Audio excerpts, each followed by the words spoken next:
Malam Isra' Mi'raj ni Allah pun arah wahai Jibril pi bawa Muhammad. Sedih lama dah Muhammad. Tapi Nabi ni dia sabar. Satu hamba Allah yang taat kepada Allah.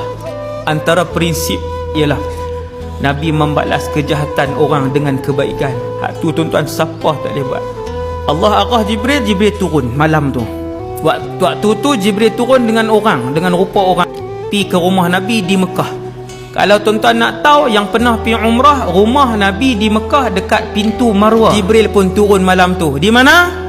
Dekat rumah yang dekat dengan Marwah tu lah. Jibril turun, kemudian dibuka bumbung. Nabi tidur. Sebab peristiwa Isra' Mi'raj malam. Nabi tak tahu apa. Selama hidup Nabi tak tahu Nabi akan melalui perjalanan langit itu. Jibril pun turun. Lalu Jibril pun buat pembedahan ke atas dada Nabi sallallahu alaihi wasallam. Bedah rohani ke bedah ni ustaz?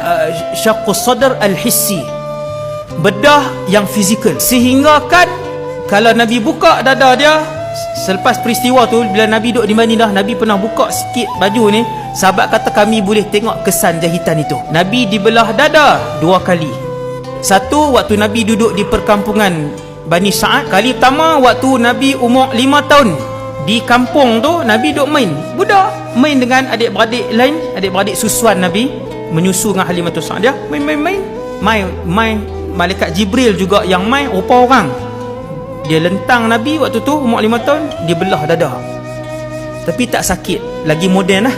Kali kedua dalam malam pada peristiwa Isra' Mi'raj, belah. Buat keluar kotoran seketul. Yang di tempat itu ada kotoran, lalu dibasuh dengan Zam-Zam. Peristiwa pembelahan dada Nabi yang betul itu sebagai simbolik kepada umat untuk apabila nak menghadap Allah mesti bawa hati yang bersih. Hanya orang yang berhati bersih saja layak untuk menghadap Allah dan masuk syurga Allah. Kotak tak boleh masuk syurga tuan. Saya dan kita semua, kalau kita kotak dan berdosa, kita tak boleh masuk syurga Allah. Tak boleh. Tak boleh menghadap Allah. Sebab tu Allah Ta'ala panggil esok, ya ayyatuhan nafsul mutmainnah. Ya ayyatuhan nafsul mutmainnah. Wahai jiwa-jiwa yang tenang, jiwa-jiwa yang bersih, irji'i ila rabbiki radiyatan mardiyah. Mari balik. Tuhan kata, marilah pulang menghadap Allah. Radiyatan mardiyah, mesti bersih.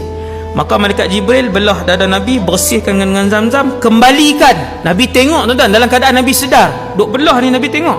Malaikat Jibril kata, wahai Muhammad, Allah mengarahkan aku untuk menjemput kamu wahai Muhammad, menelusuri perjalanan 7 petala langit hinggalah ke Sidratul Muntaha. Waktu tu baru Nabi tahu apa dia. Oh, nak pergi mana apa semua. Oh, Allah nak bawa pergi. Seronoknya tuan-tuan. Rasulullah mendapat jemputan pemilik alam, menelusuri 7 petala langit, pi tengok syurga, pi tengok neraka, pi Sidratul Muntaha. Maka Jibril pun kata, wahai Muhammad, kita bertolak malam ni, balik pagi esok. Fa utiya bi buraq. Jibril bawa buraq. Buraq ni bukan buraq oil, hak tu minyak. Perkataan buraq ni memang ada tuan-tuan. Esok kalau kita masuk syurga, kita semua akan tengok buraq ni, dan ia adalah pengangkutan syurga. Kuda ustaz? Memang kuda pun ada sayap ustaz? Ya, dia terbang. Kelajuan dia sejauh mata memandang. Tang mana dia naik, dia nampak paling ujung, tang ujung tu dia sampai. Sampai tang ujung tu, tang mana dia tengok, tang tu dia sampai. Sur'atuhu maddul basar, Nabi kata. Nabi kata buraq ni macam kuda. Kecil pada kuda, besar pada keldai. Nama binatang tu baral. Tuan-tuan tak nak tengok, baral ialah kacukan kuda dan keldai. Nabi kata buraq ini sebesar baral yang Allah buat turun ke bumi. Kecil lah ya, sebab ahli syurga nanti tinggi. Semua ahli syurga 60 hasta tinggi, 30 meter. Semua penduduk syurga bila masuk syurga, Allah Ta'ala ubah semua jadi segak, semua tampan, semua cantik, semua tinggi 30 meter. Bila Jibril buat turun buraq, Jibril pun buat main. Nabi nak naik. Kata Nabi, bila aku nak naik, Syamusal buraq. Syamus ni apa? Dia melompat, lepas tu dia tak bagi Nabi naik.